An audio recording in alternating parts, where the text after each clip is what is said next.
Alright, so I did my presentation on childhood aggression and parenting styles during adolescent development.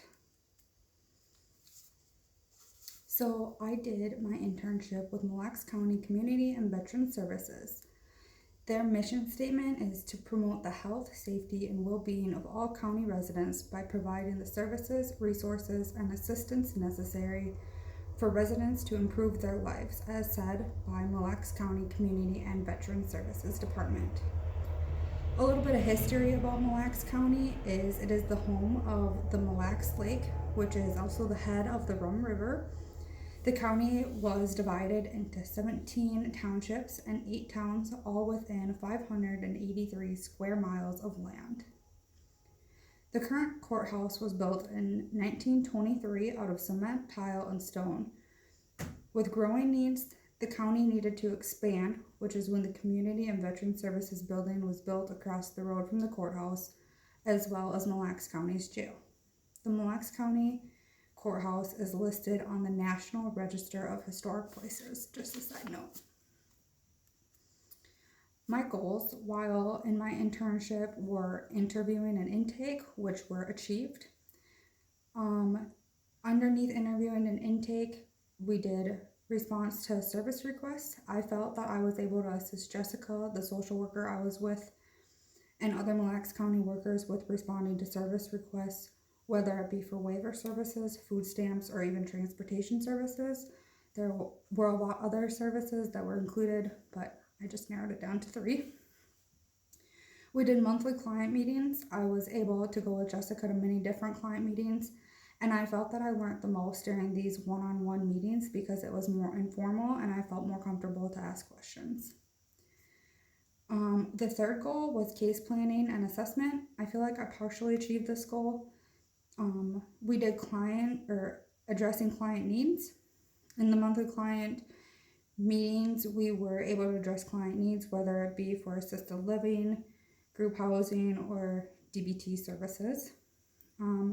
We were able to determine appropriate services. Every client needs a different kind of service, and I was able to learn a lot about the variety of services that not only Mille Lacs County offers, but just the kinds of services that are available for the public in general. Underneath goal 2, we did formulating case plans. I feel that this goal was not achieved because of my work schedule. I was only able to work with Mille Lacs County for around 1.5 days per week, meaning that I spent most of my time doing the things that were most beneficial for my learning. So that was going on house calls or client meetings with social workers rather than doing case noting or formatting of case plans. Goal 3 was multidisciplinary teamwork, which I feel that I definitely achieved. We attended unit meetings. Once a month, the adult mental health team gets together and bounces ideas off of each other for hard clients.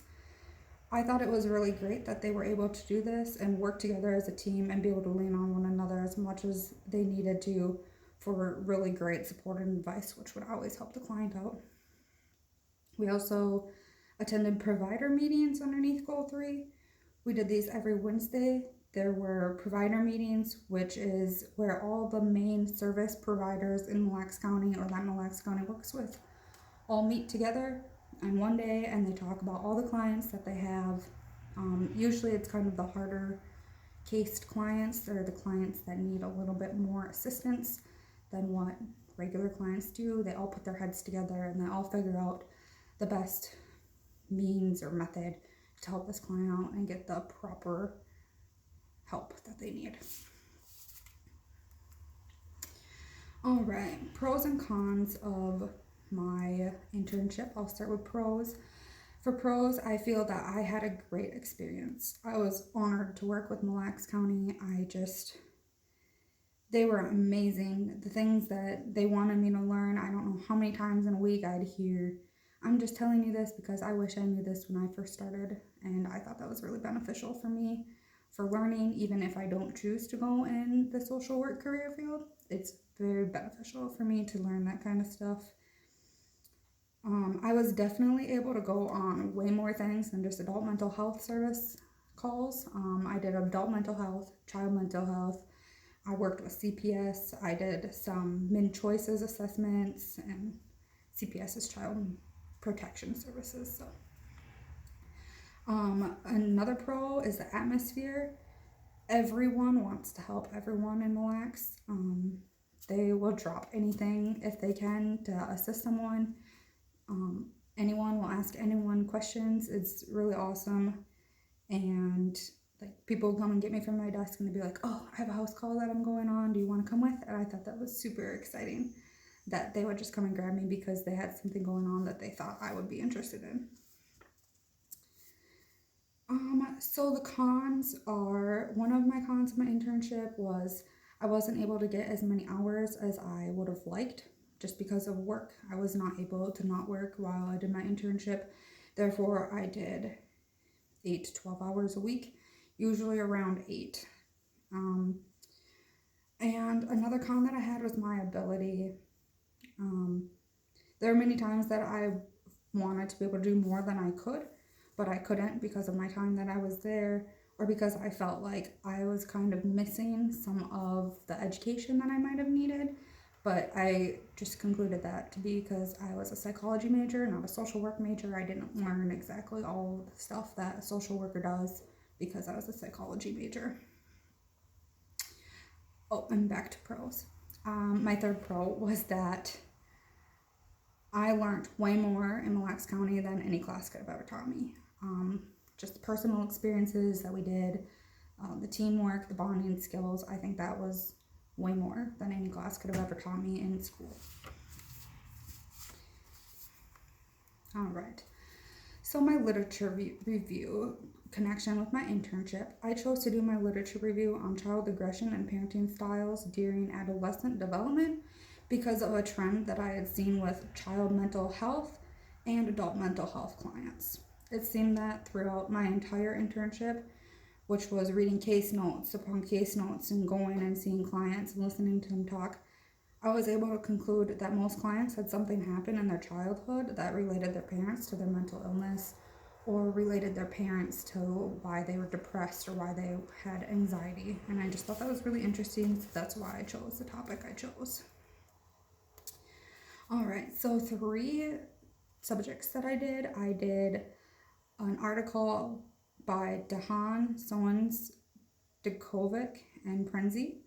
The purpose of the study was to see whether child behaviors decreased when parental psychological needs were being met. The methods section of this paper is that this is a longitudinal study measuring aggression, psychological need satisfaction, and parenting behaviors with 674 families that participated out of the 800 families that were invited to participate. Aggression was rated by mothers and fathers using 18-item scales, looking at yelling, hitting, and name-calling, where each of these categories was able to be checked either not true, sometimes true, or often true. Psychological need satisfaction was measured by how parents feel their competences when handling child's behavior, coping with the outcomes of the control they had over the child's behavior as well. And parenting behavior was measured by the adolescents on how they view their parents' warmth and if they overreact or not during behavioral situations. The results of this article was that mothers were more aggressive than fathers. Mothers felt less competent than fathers did when it came to how they reacted with their children. Mothers felt that their need for relatedness and their need to make their own decisions were higher than fathers were. So they wanted to be able to make their own decisions. And fathers were more overreactive when disciplining than mothers were. The article suggests that when a child has poor behavior, the parent may not respond in the correct way and may increase their level of control over the child and become less affectionate and warm towards the child. The relationship I had with my interview to this article was, I was super intrigued in the study, and I'm going to use it a few times throughout my presentation. The particular study is very interesting to me because I was able to read case notes and actually go to court hearings and meet this young client. And it was a young child that is currently living with a single father and 2 siblings. The child's behaviors appeared after the child's mother left the father and children very suddenly. and moved halfway across the country, where the mother is now living with a boyfriend and the children that they have together. This child lost the warmth that the mother offers, so she lost something very important in her life and something very important that children need to develop properly. The father works many hours of overtime to provide for his children, allowing the children and that particular child to rule that house. The child is verbally and physically aggressive towards their siblings, the father, classmates, and teacher. The child makes verbal threats towards their peers and towards themselves on a weekly to daily basis. My second article that I did was by Moharib from 2013. The purpose of this particular study was to see if favoring a child showed positive or negative effects in the disfavored child. The method stated that the study looked at Saudi Arabian adolescents in middle and high school from 15 different cities that were small, medium, and large in size. There was a total of 26,607 students that participated in the study overall, with ages ranging from 13 to 18 years old. The school's counselors and psychologists handed out surveys along with a very specific set of instructions that were read off to the students, and the surveys were then allowed to be answered in a classroom setting. The study measured perceived favoritism and depression and aggression symptoms. Perceived favoritism was measured using a 4-item scale that was answered using never, sometimes, or always. Depression and aggression symptoms were measured on a 12-item depression scale and a 6-item aggression scale. The results of the study concluded that there was a positive correlation between mother and father disfavoritism, and also showed that if the mother disfavored the child, that the father was often to disfavor that same child as well. The study found that if a child answered sometimes disfavored, they had just as significant of a relation to depression and aggression as a child that answered always disfavored. The study found that fathers singled out their sons, while mothers singled out their daughters, meaning there is an influence in same-sex parenting. The relationship to my internship was that I was able to meet a client through adult mental health. The client is in their 50s, but in their childhood life, they were disfavored by their single mother. The mother seemed to have her own medical health or mental health disabilities and kind of neglected the child their whole childhood. The child never finished school and has been in and out of treatment facilities due to their severe depression. And the study shows to me how detrimental the long-term effects of parental disfavoritism can be to a child. My third and final study was by Brody, Copeland, Sutton, Richardson, and Geyer in 1998. The purpose of this study was to see how disfavoritism related to family togetherness, engagement, and conflict. This study looked at 127 males and females, as well as 62 of their siblings, ranging in age from 18 years old to 32 years old. Of the 189 participants, 65% said that there was favoritism in their household, and 24% said that there was not favoritism in the household. The study measured favoritism, aspects of adjustment, family processes, and adolescent emotion. Favoritism was measured by answering a questionnaire with questions such as who was favorited in a ranking order and by who were they favored. These questions were rated using a 5-point scale, with 1 being not at all and 5 being extremely. Aspects of adjustment were measured using self-esteem measurements called the Reisenberg Self-Esteem Scale, or RSES, which was rated on a 4-point scale. Depression was measured using a self-report, which was a 20-item scale. Anxiety symptoms were measured using a 48-item questionnaire that collects self-report on behavioral, cognitive, and physical stress. Family processes were measured using conflict relationship with others in the family, disengagement, and if they felt like a whole.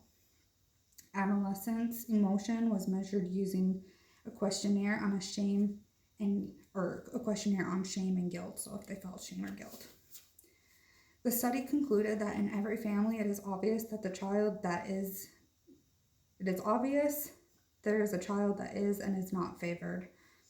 It showed that it was more common for families with high amounts of conflict and low amounts of togetherness to have a favored or disfavored child.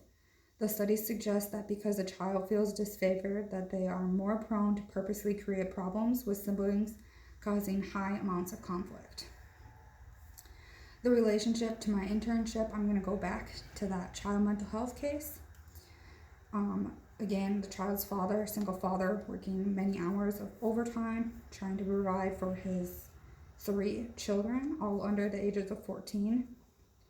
The specific child is very aggressive in school towards their teachers and peers and has been suspended from school every week for the entire month of May. Each time this happens, the father has to leave work, pick up the child, and bring the child home. The father stated that he was at his wit's end with the child, as anything he tries is not enough to control his child's behavior. It could be possible that the child is acting out to get attention from the father, even though the attention is in a negative reaction. It's not a good kind of attention, but children will react to get attention. Takeaways: children raised in strict environments are academically successful, as stated by Bulmerand, 1972. A child mental health client is raised by a single father who works 70 plus hours a week to provide for his 4 children.